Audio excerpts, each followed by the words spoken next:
आप खुद देख लीजिए कितना बड़ा धोखा ये मनवादी लोग, स्वर्ण जाति के लोग जो इंटरव्यू बोर्ड के अंदर बैठते हैं, वो SC ST OBC के बच्चों के साथ करते हैं।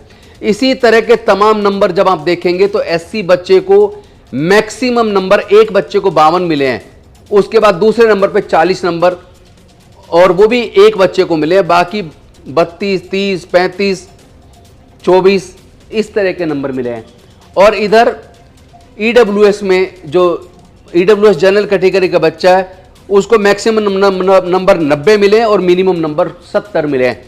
और इधर OBC के अंदर मैक्सिमम नंबर 35 मिले और मिनिमम नंबर 20 मिले हैं। नमो बुद्धाय, जय भीम, जय भारत, जय संविधान, जोहार साथियों। आइए आज बात करते हैं किस हद तक मानसिकता इतनी गंदी हो गई है कुछ लोगों की, कुछ की नहीं बल्कि ज़्यादातर मनोवादियों की विचारधारा इतनी गंदी है। कहने को वो स्वर्ण जाति अपने आप को मेरिटधारी कहते हैं, लेकिन हकीकत उसके एकदम उलट है।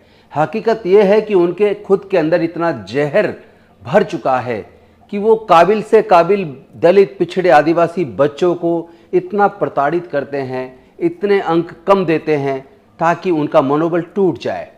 अगर मैं आपको बात करूं गुजरात के क्लास 1, क्लास 2 के एग्ज़ाम की, जिसमें रिटर्न के नंबर SC और OBC के बच्चों के बहुत ज़्यादा आते हैं और इंटरव्यू में उनके नंबर बेहद कम आते हैं, अल्टीमेटली हरि भाई चौधरी इसको मुद्दा बनाकर इसके खिलाफ आवाज़ उठाते हैं, लंबा संघर्ष करते हैं और तब कहीं जाकर वो एग्ज़ाम रद्द होता है, वो रिजल्ट रद्द हो पाता है। लेकिन सवाल ये है कितने लोग हैं देश में जो इस तरह के मनमानी के खिलाफ आवाज़ बुलंद करते हैं और जहां वास्तव में फिर रिजल्ट रद्द होते हैं। सच्चाई है कि बहुत कम जगह लोग आवाज़ उठा पाते हैं और रद्द होना तो बहुत दूर की बात है। मैंने खुद दिल्ली के कैबिनेट मंत्री रहते हुए UPSC के चेयरमैन को इस बारे में चिट्ठी लिखी थी कि देखिए आपके यहाँ इंटरव्यू दलितों के अलग होते हैं, SC ST के अलग होते हैं, जनरल के अलग होते हैं, OBC को और SC ST को अच्छे अंक रिटर्न में लाने के बावजूद इंटरव्यू में इतने कम नंबर दिए जाते हैं कि वो लोग मुख्य जब रिजल्ट आता है, फाइनल रिजल्ट आता है, तो वो लोग सिविल सर्विसेज में टॉप लेवल पे जहाँ पहुँच सकते थे उसमें पहुँचने की बजाय वो थोड़े पीछे हो जाते हैं, क्योंकि उनको अच्छे अंक लाने के बावजूद इंटरव्यू में नंबर कम दिए जाते हैं। और ये अंतर एक छात्र का स्वर्ण जाति के दूसरे छात्र के मुकाबले पे 50-50, 60-60 नंबर का और कई बार तो 100-100 नंबर का अंतर रहता है। नमस्कार, मैं डॉक्टर आनंद स्वरूप, senior orthopaedic surgeon HLC hospital Lucknow से बोल रहा हूँ। घुटने की समस्या आजकल कॉमन है और ज़्यादातर लोगों की धारणा है कि घुटने की जब ज़्यादा डैमेज हो जाए तो उनको बदलवाना ही एकमात्र उपाय है, लेकिन ऐसा नहीं है। हमारे यहाँ घुटने का अलाइनमेंट चेक किया जाता है और अलाइनमेंट ठीक करने से घुटना बगैर बदले ही घुटने के दर्द में आराम मिल जाता है, जो कि 15 से 20 साल तक रहता है। तो इतने बड़े अंतर के बाद आदमी मुकाबले में कहाँ खड़ा होगा, ये आप सबको देखना होगा। तो आइए हम क्लास 1, क्लास 2 की उस नौकरी में किस तरह के रिजल्ट दिए गए, मैं ऐसे 12 बच्चों के अंकों के बारे में चर्चा करूंगा। ये गुजरात का जो ग्रुप A, ग्रुप B का जो हुआ था एग्ज़ाम, उसमें सबसे पहले मैं शेड्यूल्ड कास्ट के 12 बच्चों के बारे में आपको बताता हूँ। ये 12 बच्चे शेड्यूल्ड कास्ट के, ये 12 बच्चे EWS के और ये 12 बच्चे OBC के। तो इसमें आप देखेंगे SC का जो एक नंबर पे बच्चा है उसके 387.25 नंबर आते हैं रिटर्न के अंदर और 35 नंबर, केवल 35 नंबर मिलते हैं उसको इंटरव्यू में। और इधर EWS का जो जनरल कैटेगरी का बच्चा है उसके रिटर्न में आते हैं 381.25, यानी कि दलित बच्चे की तुलना में 6% कम। लेकिन जहां दलित बच्चे को 35 नंबर इंटरव्यू में 100 में से मिले हैं, तो वहीं EWS के जनरल कैटेगरी के बच्चे को 87 नंबर मिले हैं। तो कहां 35, कहां 87, कितने बड़े अंतर, यही इंटरव्यू में धोखाधड़ी उसके बेचारे बच्चे के साथ हो गया। और OBC का बच्चा जो रिटर्न के अंदर 412.50 अंक लाता है, उसको इंटरव्यू में नंबर मिलते हैं 26। जो दूसरे नंबर पे बच्चा दलित का है उसको 391.50 नंबर मिलते हैं रिटर्न में और 24 नंबर मिलते हैं इंटरव्यू में। लेकिन EWS का जनरल कैटेगरी का बच्चा जिसको रिटर्न में 383.75, यानी कि इस दलित बच्चे से लगभग 8 नंबर कम, और उसको इंटरव्यू में मिलते 85 नंबर। कहां दलित बच्चे को 24 और इसको मिलते 85, जबकि ओबीसी के बच्चे को 407 नंबर मिलते हैं और इंटरव्यू में मिलते हैं 25 नंबर। कितना बड़ा अंतर है, आप खुद देख लीजिए कितना बड़ा धोखा ये मनुवादी लोग, स्वर्ण जाति के लोग जो इंटरव्यू बोर्ड के अंदर बैठते हैं, वो SC ST OBC के बच्चों के साथ करते हैं।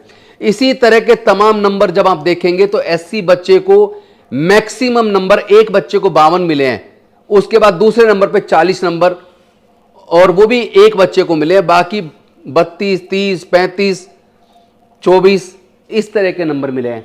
और इधर EWS में जो EWS जनरल कैटेगरी का बच्चा है उसको मैक्सिमम नंबर 90 मिले और मिनिमम नंबर 70 मिले हैं। और इधर OBC के अंदर मैक्सिमम नंबर 35 मिले और मिनिमम नंबर 20 मिले हैं। जबकि आप एवरेज देखिए, एवरेज एक दलित बच्चे को इंटरव्यू के अंदर 33.083% नंबर मिले हैं। EWS जनरल कैटेगरी के बच्चे को 63.083% एवरेज नंबर मिले हैं और OBC के बच्चे को 24.583% नंबर मिले हैं इंटरव्यू के अंदर।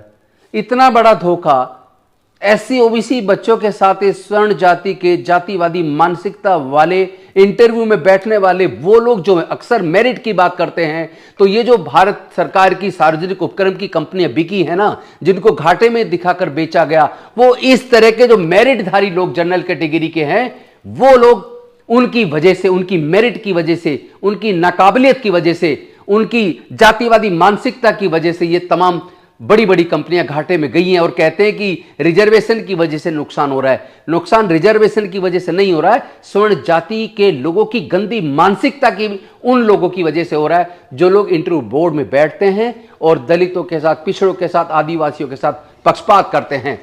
तो साथियों, ये वीडियो मैंने इसलिए बनाया ताकि मैं बता सकूं ये तो एक रिजल्ट है, ऐसे हजारों रिजल्ट आज तक आजादी के 75 साल में आए होंगे और उनमें करोड़ों लोगों को नौकरियां मिली होंगी। कभी कभी कोई इक्का दुक्का बच्चा इतनी हिम्मत करता है या व्यक्ति इतनी हिम्मत करता है कि इस तरह की मनमानी के खिलाफ, जातिवादी मानसिकता के खिलाफ, इस धोखे के खिलाफ, इस शोषण के खिलाफ आवाज बुलंद करे। तो यहां तो इस सरकार ने इसको रद्द किया जब यह मुद्दा बन गया, लेकिन पूरे देश में न जाने करोड़ों लोगों की अब तक 75 साल में नौकरी लगी होंगी जो इसी तरह जातिवादी मानसिकता के तहत ज्यादा नंबर लेकर बड़ी बड़ी कुर्सियों पर पहुंचे होंगे। और SC ST OBC के बच्चों के साथ कितना बड़ा पक्षपात इस देश में होता है।